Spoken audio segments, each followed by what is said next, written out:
What's happening right now, and how low do you think it can go? Well, I think we're in a risk-off period, and for all assets, if you look at the stock market, the more risky or volatile parts of the market have come in dramatically since mid-February, and I think a lot of the concerns have been around inflation. Initially, that was helping Bitcoin because obviously Bitcoin's a very important inflation hedge. You know, it's a rules-based monetary policy, the first global rules-based monetary policy we have ever had. Hugely important reserve currency of the crypto asset ecosystem. But I think what's happening right now is because the stock market, the highly volatile part of the stock market, the innovation-oriented part of the stock market has gone through such a correction, which has been flamed by inflation fears. I think the correlations among volatile assets are going to one right now, and that's including Bitcoin. Well, I want to unpack a couple of things. So Bitcoin, I mean, you at one point, I think back in April, told Dow Jones that it could go to about $500,000. Do you still hold that target? Do you still think that's where we're headed? We do. I do. Yassine El-Mandra is our crypto analyst, and we go through soul-searching times like this and scrape the models. And yes, our conviction is as high. The one thing that has changed here, however, is the environmental concerns around Bitcoin in particular have caused people like Elon Musk to pull away and say, whoa, whoa, whoa, whoa, let me make sure I understand this. And we believe that even this is going to change because, first of all, right now, the percentage of Bitcoin mined with renewables and hydroelectric power is quite substantial. I think in China, it's over 50% in renewables. And we also believe, and we wrote a paper in conjunction with Square on this, and we're going to have a conference about it in July.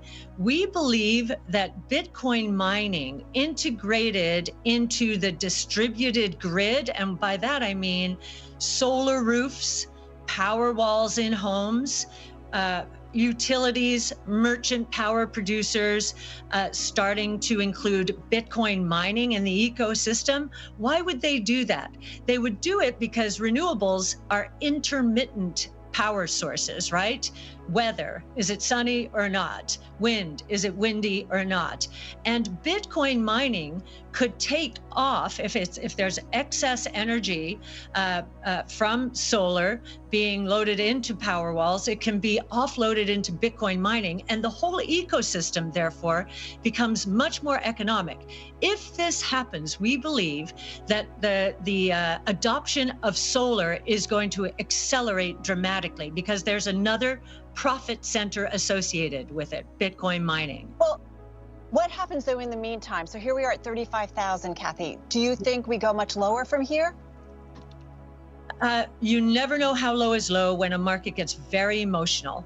A lot of traders see Bitcoin dropping below the 200-day moving average, which was at 40,000.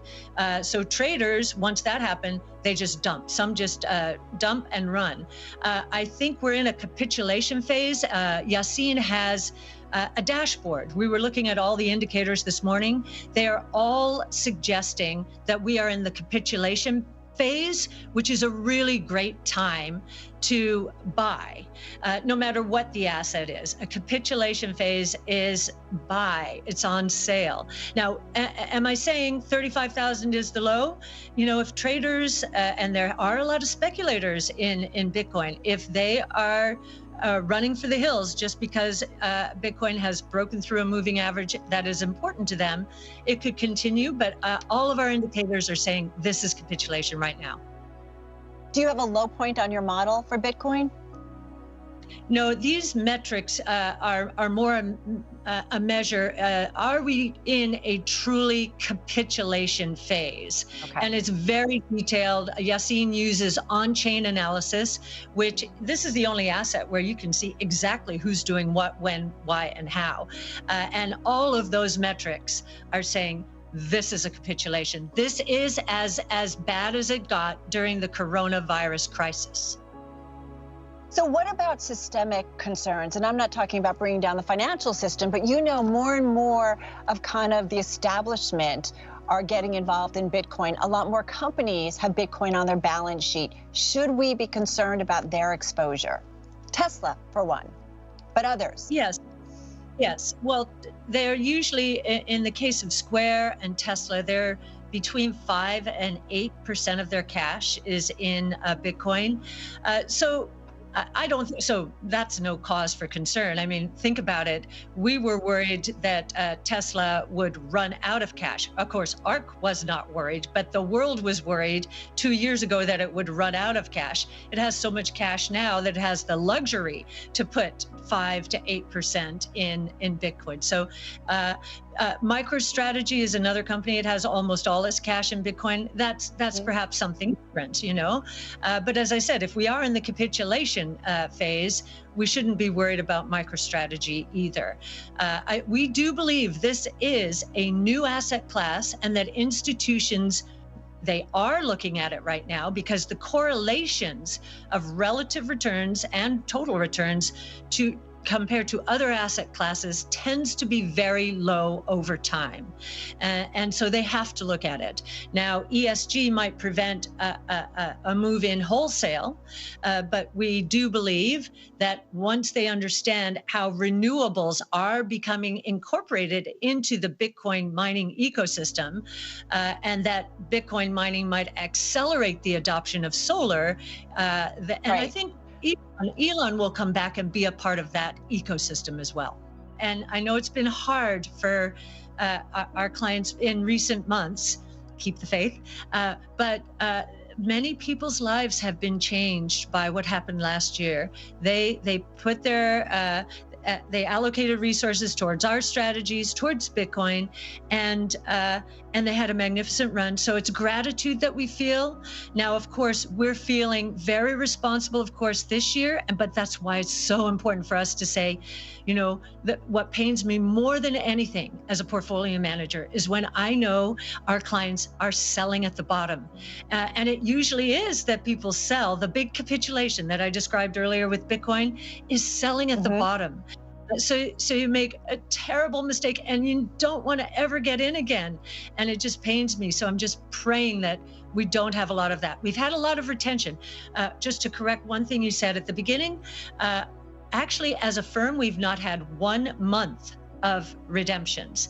The ETF platform had, if you go month end to month end, which is how we measure this sort of thing, right. Our redemptions in March were 500 million. We've had positive flows in April. May, it remains to be seen. It's been nip and tuck. It may end up being a small, depends on what happens in these last few weeks. But, if there's real capitulation. What have you learned in the past year, and what does maybe change mean to you? Well, as we were having such an incredible year last year, and I do think the coronavirus crisis caused it, innovation solves problems.